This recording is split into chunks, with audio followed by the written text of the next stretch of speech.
Et quand on y regarde d'un peu plus près, on a vraiment l'impression que cette maison commune est plus une auberge espagnole qu'une maison de famille. Est-ce que vous avez des déceptions? Est-ce que vous avez l'impression que la montagne a accouché d'une souris? En fait, on était devant une contradiction. Parce que lorsque vous préparez une élection présidentielle et des élections législatives, vous avez l'obligation d'un rassemblement très large. Et en l'occurrence, toutes les forces politiques qui soutenaient le président de la République, de la gauche à la droite, en passant par les familles du centre historique, avaient vocation à se rassembler pour cela.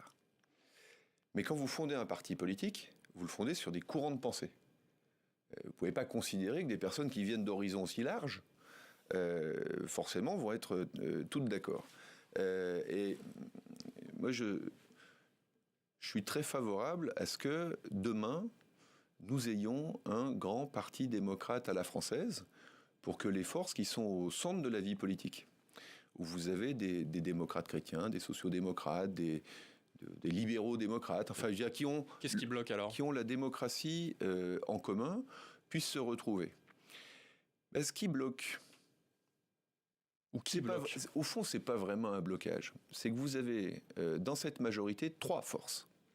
Vous n'en avez pas qu'une. Si vous n'aviez qu'une, vous auriez fait un parti beaucoup plus unifié. Mais vous avez 3 forces. Vous avez une force centrale qui est composée de La République En Marche et du MoDem, qui, pour ne pas avoir pris les mêmes chemins, ou pas les mêmes convictions surtout, sont assez largement compatibles. Et puis vous avez une force, on dirait de centre-gauche, de gauche modérée, de personnes qui considèrent que la gauche, c'est pas les radicalités qu'on peut entendre aujourd'hui à la gauche de la gauche, et c'est plus tout à fait ce parti socialiste dont on sait pas vraiment ce qu'est devenu sa colonne vertébrale. Mais ce sont des personnes qui considèrent que faire vivre la social-démocratie dans ce pays aujourd'hui, c'est plutôt travailler en alliance avec des gens comme nous. Et puis vous avez à droite, autour d'Édouard Philippe, une droite modérée qui a aussi tiré la conséquence de la course à la droite à laquelle sont en train de se livrer les candidats de LR. Vous savez, moi, je ne suis pas un homme de gauche, mais quand je vois tous les candidats à la primaire de LR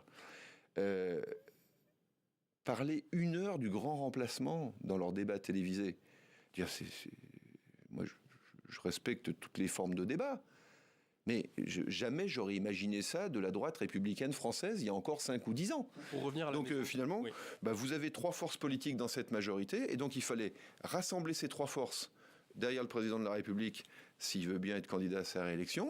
Et puis au lendemain, en revanche, on s'est laissé la possibilité d'aller un peu plus loin, parce que je vous sens très déçu, en fait, qu'on n'ait pas encore fait le vrai parti central en France. Et donc, on s'est laissé la possibilité de ce qu'on a appelé de coopération renforcée. C'est-à-dire que si demain on veut aller plus loin entre la République En Marche et le mouvement démocrate, peut-être avec d'autres aussi, avec le Parti radical, ou avec ceux qui voudront nous rejoindre. Horizon. Et ça, si on pourra le faire avec Horizon. Mais moi, je pense que ça ne marcherait pas. Pourquoi?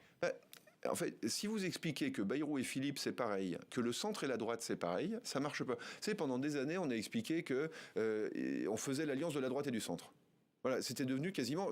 On aurait pu mettre des tirets entre tous les mots. La droite et le centre, c'est pas la même chose.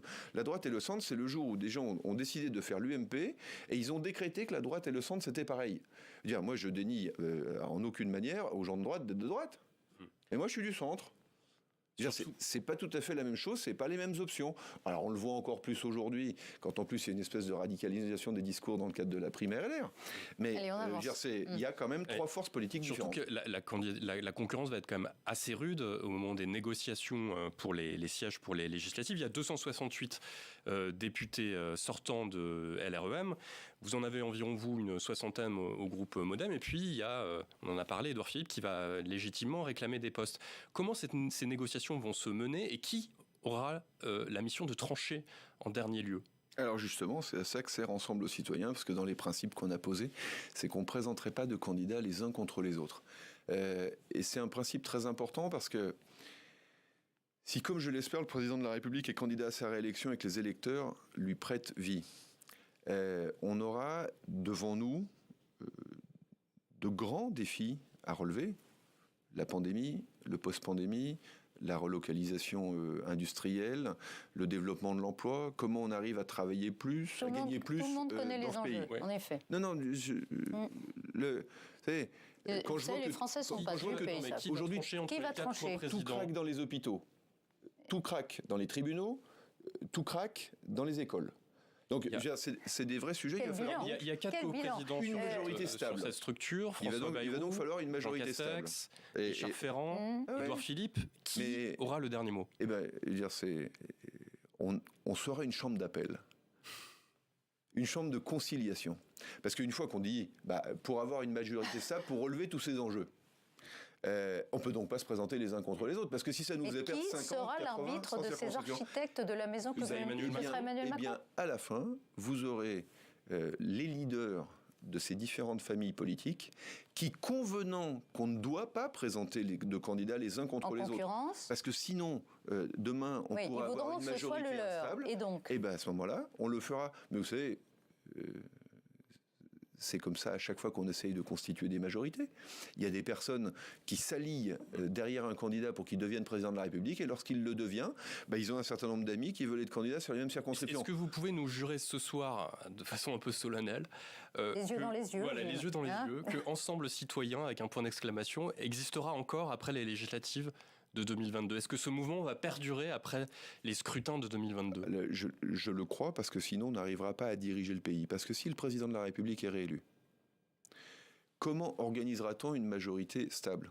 Dire, on aura besoin de faire travailler les groupes ensemble. Aujourd'hui, La République En Marche, le mouvement démocrate, Agir, travaillent ensemble à l'Assemblée. C'est un travail de coordination. Dire, Christophe Castaner, il vient du PS, moi je viens du MoDem, Olivier Becht, il vient de LR.